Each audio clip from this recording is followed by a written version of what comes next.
तो सरकार नु बा लावीन मार गाम में काम लिखे तो ये सरकार नु बा है कौन? हमारे बाप दादा ने काकड़ खींची कि ये गांव लांबी सादड़ है, ये गांव फलाना है, तो गांव की जमीन तो हमारी है। सरकार कहां से आ गया वहां? ये सरकारी जमीन का जो प्रोपेगेंडा है ना, ये तुम्हारे इधर ऑफिस में चलाओ, उधर गांव में आने की कोशिश न करें। ये गांव हमारे हैं। ये इंडिया जो है 1950 के पहले इंडिया में गांव होते थे, देश नहीं होता था। जो देश है वो गांवों से देश है, देश से गांव नहीं है। ये बात एसडीएम साहब और कलेक्टर को स्पेशली समझ लेनी चाहिए कि गांव है तो इंडिया है, इंडिया से गांव नहीं है। ये राज्य और देश का कॉन्सेप्ट बाद में आया, पहले गांव का कॉन्सेप्ट है। अगर बगोरो खरड़िया गांव में पड़ गयो तो बगोरो को भी हम गांव में नहीं रहने देते थे, ऐसा भी है। ये हमारा है कि हम तो ये नॉन ट्राइब्स को भी नहीं रहने दे सकते। आपको कह रहे हैं कि शेड्यूल एरिया नहीं है, ये तोड़ने की कोशिश करते हैं। एग्जिस्टिंग लॉ है। हमारे गांव के बीच में लड़ाई हो जाती है तो 5 लोग बैठ के निपटारा करते हैं। तुम्हारे ऑफिस की जरूरत नहीं है, तुम्हारे कागजों में लिख लो कि ये जमीन सरकारी है, ये जमीन हमारे बाप दादा दे गए थे और ये जमीन हमारी है। 1 इंच भी जमीन हम आपको देने वाले नहीं है। बाप दादा को देखना है एक जमाने में, कालांतर में जाके देखो, बाप दादा ने अपनी जमीन में अपना सगा भाई भी हल डाल देता था, तलवार लेके भाई को मार देते थे। तुम तो प्रशासन हो, हम लोगों को इसे धरने आंदोलन, ये लास्ट बार निवेदन और आवेदन है, एसडीएम कलेक्टर जो भी सुन लीजिए आप, अन्यथा अगली बार जब इस धरती पे आए तो न तुम्हारा ऑफिस रहेगा और हम हमारी जमीन हम अपना काम करते जाएंगे। आप हमारे गांव में घुसने की कोशिश भी मत, अन्यथा ये ऑफिस में ये कुर्सी पे बैठने का जो प्रोपेगेंडा है ये तुम्हारा है, हमारा नहीं है। हमको हमारी जमीन से इतना लगाव है कि हमारी जो आज हम जहाँ खड़े हैं और हमारा बाप है, बाप का भी बाप है, उस कड़ी से कमा के खा के बड़ा होकर के आया है और हम वो हमारी माँ से भी बढ़कर माई है और उसका समझौता हम नहीं करते हैं। राजवर्धन सिंह जी अपनी माँ का समझौता करते होंगे तो करते होंगे, हम हमारी माँ का समझौता। ये रतलाम में 1500 हेक्टेयर भूमि उधर भी लॉन्च कर रहे थे, वहां के लोगों ने इनको इधर भगाया तो ये यहाँ लेकर के आए। कुल मिला के मारना इनको किसको है? आदिवासियों को। राजवर्धन सिंह जी, अगर आपको कंपनियां लाने का इतना शौक है तो तुम्हारे बाप की जमीन दे दो, आ जाएंगे हम। अब हमारे जमीन पे कहां आ रहे हैं? एक बार और पुराना निवेदन है कि ये सरकारी जमीन का जो कॉन्सेप्ट है, ये अवधारणा है, ये अवधारणा तुम्हारे कागजों की है, हमारे गांव की बिल्कुल भी नहीं है। ये खेवट है ना, हमारे बाप दादा खेवट करता था, એને ખેવટ ને ही કાલંતરમાં લાવીને અક્ષર જ્ઞાન વાળા ખાતા નંબર લીખી તો જણેજીને કાળું સલાડ દીધું, ખેવટ કરી જગા વિની। એસડીએમ સમાજ સાહેબ તમારી નહીં, ન રાજવર્ધન સાહેબ તમારી लिए जगह है। ये 5 जनवरी 2011 का जो जजमेंट है उसमें स्पेशली कहा गया है कि देश का 8% आदिवासी देश का मालिक है, बाकी इमिग्रेंट है, आक्रमणकारी की संतानें हैं। और उन्होंने ज्ञान सुधा मिश्रा और मार्कंडे काटजू, उन्होंने ये भी कहा कि हम लोग विदेशी हैं, आदिवासियों का संरक्षण करना, उनकी सुरक्षा करना, उनकी संस्कृति का सुरक्षा करना, उनका जल जंगल का जमीन का सुरक्षा करना हमारी जिम्मेदारी है। और साथ ही उन्होंने कहा कि ये देशभक्ति भी है। तो आप हमारी जमीन छीन करके सबसे बड़े देशद्रोह का काम कर रहे हो कि नहीं कर रहे हो? आप जो है वॉयलेशन कर रहे हो। वॉयलेशन को हिंदी में कोड ऑफ कंटेम्प्ट कहते हैं। कोड ऑफ कंटेम्प्ट भी इंग्लिश का वर्ड है। आपका जो न्यायालय की अवमानना कर रहे हो। और अनुच्छेद 141 में कहा है कि कोई कानून को, कोई संविधान को, कोई जजमेंट को नहीं मानता है, वो कौन है? देशद्रोही। तो जेल में हमारे आदिवासी नहीं होना चाहिए। कौन होना चाहिए? एसडीएम साहब और कलेक्टर साहब जेल में होना चाहिए।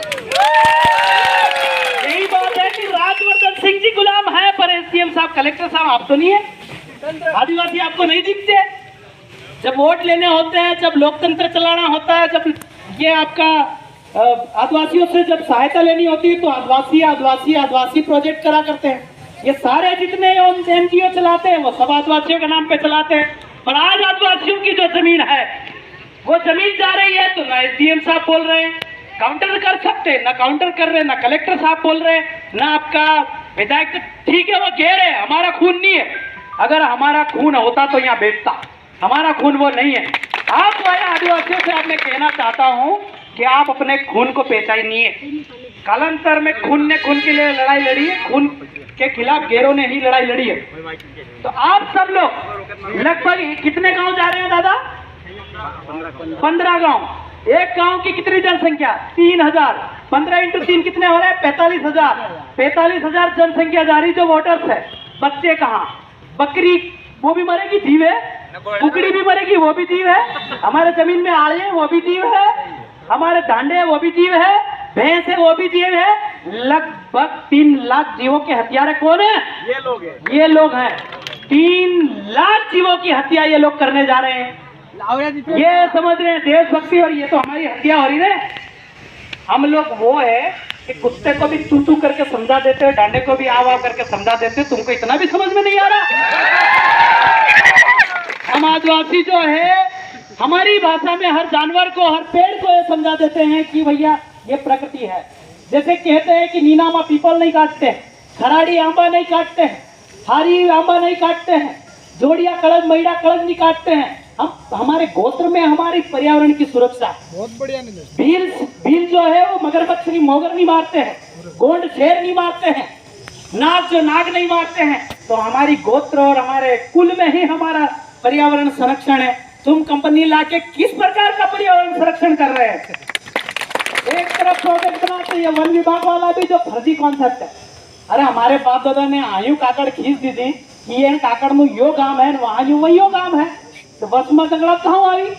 जंगलात तो बाकोण, जंगलात तो बाकोण, सरकारी जगह नो बाकोण, एसडीएम साहब, कलेक्टर साहब सरकारी जगह बाल आवी नाल दो, त्या मुतवन जगह आल दा।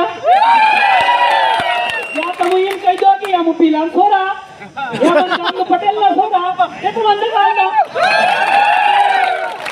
है ना? तो हम तो जगह हमारे सोरा नाला।